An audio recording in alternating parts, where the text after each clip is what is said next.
With tech giant Facebook announcing its commitment to creating a metaverse, there are more corporate eyes than ever on virtual reality platforms. So, on this month's edition of Future Friday, we're going to take a look at the future of the metaverse, what it is, and see why big-name companies like Facebook and Gucci are all in.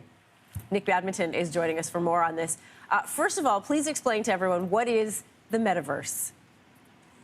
So the metaverse is a persistent, synchronous digital environment that encapsulates everything from digital platforms, gaming platforms, NFTs and art, all the way through to cryptocurrencies and beyond. It's an absolute representation of our real world, but in digital. And what's interesting about the metaverse is that digital world is now seeping back into our real life as well. Yeah, I found this fascinating. So like Zuckerberg says, this is the future of his company. This is the next direction that they're taking. And basically it wants us to leave our bricks and mortar world, spend more time in the virtual world.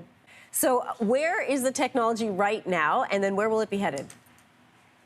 So since the beginnings of the internet in the early 90s, we've been sort of heading towards this moment. And the technologies are becoming more mature. So we've got everything from VR headsets, mobile technologies getting better, augmented reality is starting to get more real and more visceral, and we're starting to find more applications of it. But now what we've got is this layer of consumerism, and this is why Mark Zuckerberg is saying that his company's focused on this, is absolute surrounding everyone with the ability to communicate with each other, which is great, but also for brands to basically pummel us with information and more products that are virtual as well. So it's an unlimited supply and potentially new revenue streams as well. It is fascinating. It reminds me of the movie Ready Player One, where they kind of live in both worlds. What sort of things can people do inside the metaverse, aside from the gaming that you just showed us?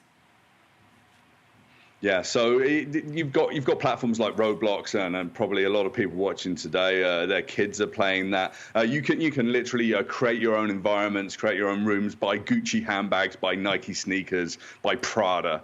You can also buy your own land, build your own house, create something that's a completely virtual world. So you never need to leave your home, but you can travel the world online. So it's this complete replication of a reality that doesn't truly exist in your own life, and you can be whatever you want to be and be that sort of different person within this life. And that's the potency of the psychology around the metaverse. It's a complete escape. Yeah, and it's already here. I mean, there are tickets you can buy to a tour and a concert led by Ariana Grande right now that's completely happening in this digital metaverse. What are some of the concerns surrounding the technology? So there's real ethical concerns here around the mental health of people within these places. If you become obsessed by being in these places and getting recognition, that can cause really big bouts of depression and anxiety, and there's some fears around sort of those mental health aspects there. So there's some ethics here around designing these environments in a way that makes it accessible for all, because right now these kinds of environments are accessible to people with the technology. If it's truly going to be equitable, we allow everyone to come in, and it's useful as well. I can't wait for this to become utilitarian rather than just consumer focused. Why are you so excited about this? What do you mean by that?